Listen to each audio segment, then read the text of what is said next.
ꯃꯛꯇꯗꯒꯤ ꯃꯌꯥꯝ ꯄꯨꯂꯞꯄꯨ ꯄꯨꯔꯝꯖꯔꯤ ꯉꯁꯤꯗꯤ ꯌꯦꯟꯒ ꯃꯁꯔꯨꯝꯒ ꯊꯣꯡꯕ ꯑꯃ ꯄꯨꯔꯛꯑꯦ ꯑꯗꯨꯒ ꯌꯦꯟ ꯃꯔꯨꯝ ꯁꯅꯤ ꯁꯥꯏꯠ ꯑꯃ ꯇꯧꯁꯜꯂꯦ ꯁꯤꯅ ꯈꯔ ꯍꯦꯟꯅ ꯃꯨꯟꯖꯟꯈ꯭ꯔꯦ ꯑꯗꯣ ꯆꯥꯕ ꯑꯗꯨꯝ ꯍꯧꯖꯟꯖꯔꯛꯑꯒꯦ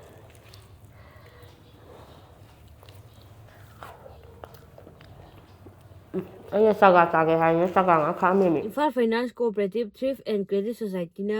iPhone Vivo Samsung Oppo phone ꯑꯃꯍꯦꯛꯇ ꯌꯥꯝꯅ ꯂꯥꯏꯕ ꯃꯑꯣꯡꯗ ꯕꯦꯡ ꯑꯦꯀꯥꯎꯟ ꯀ꯭ꯔꯦꯗꯤꯠ ꯁ꯭ꯀꯣꯔ ꯑꯝꯇ ꯌꯦꯡꯗꯕꯤꯗ ꯑꯙꯥꯔ ꯄꯥꯟ ꯀꯥꯔꯗ ꯑꯃꯗꯤ ꯐꯣꯇꯣ ꯈꯛꯇꯅ ꯃꯣꯕꯥꯏꯜ ꯂꯣꯟ ꯂꯧꯕ ꯌꯥꯕꯒꯤ ꯈꯨꯗꯣꯡꯆꯥꯕ ꯄꯤꯖꯔꯤ ꯏꯟꯇꯔꯦꯁ ꯂꯩꯕꯤꯕꯁꯤꯡꯅ ꯃꯈꯥꯗ ꯄꯤꯔꯤꯕ ꯃꯣꯕꯥꯏꯜ ꯅꯝꯕꯔ ꯑꯁꯤꯗ ꯀꯣꯜ ꯇꯧꯁꯟꯕꯤꯔꯣ ꯑꯗꯨꯒ ꯍꯦꯛꯇ ꯍꯥꯡꯗꯣꯛꯄꯤꯔꯣ ꯈꯨꯠꯌꯦꯠꯅ ꯑꯗꯨꯝ ꯍꯩꯊꯔꯦ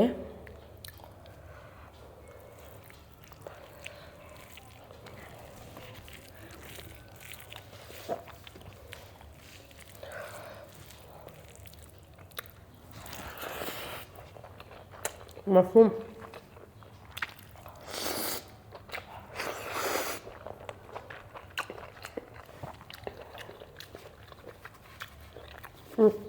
하왜 뭐 약간 사람들면요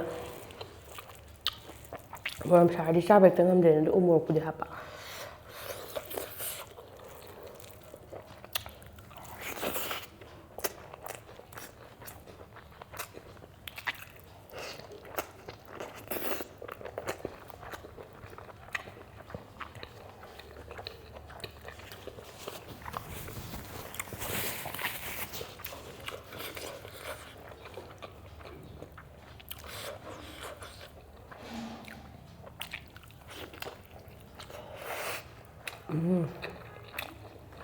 뭔가 빨리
ꯈꯔ ꯇꯧꯔꯦ ꯑꯂꯨꯁꯦ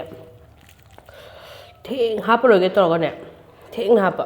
ꯑꯗꯨꯅ ꯃꯆꯥ ꯃꯆꯥ ꯈꯔ ꯍꯥꯞꯄꯦ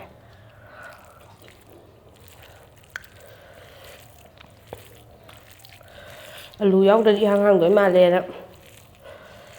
ꯈꯔ ꯁꯣꯏꯖꯟꯕꯅꯤꯗ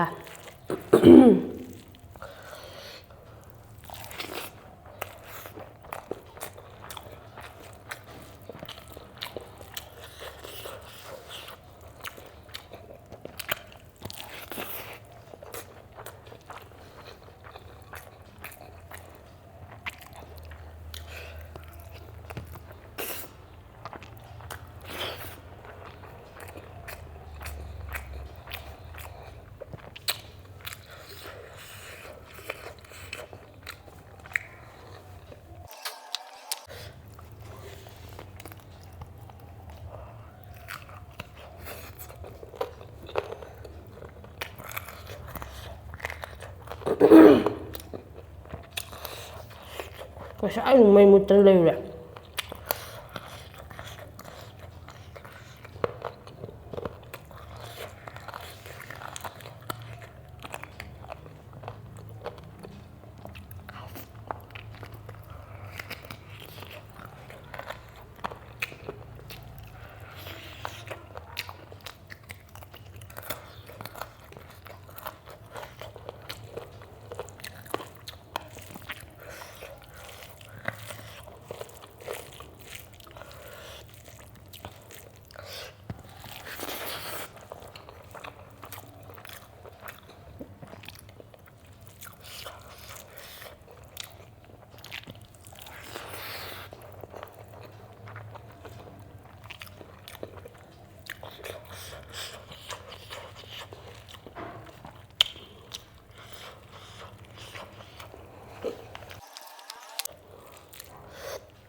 ꯏꯟꯖꯥꯡꯁꯦ ꯃꯅꯨꯡꯒ ꯐꯖꯅ ꯆꯪꯉꯦ.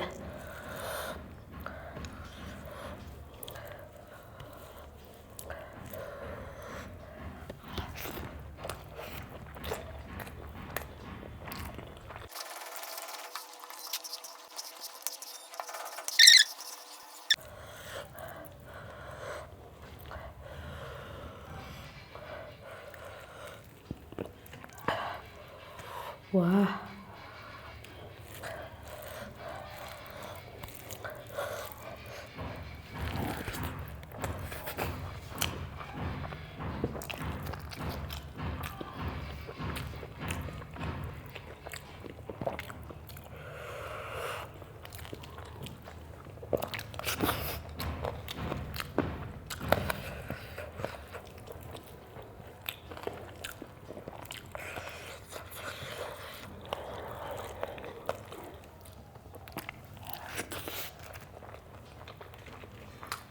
안 먹어.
빨리.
ꯃꯌꯥꯝ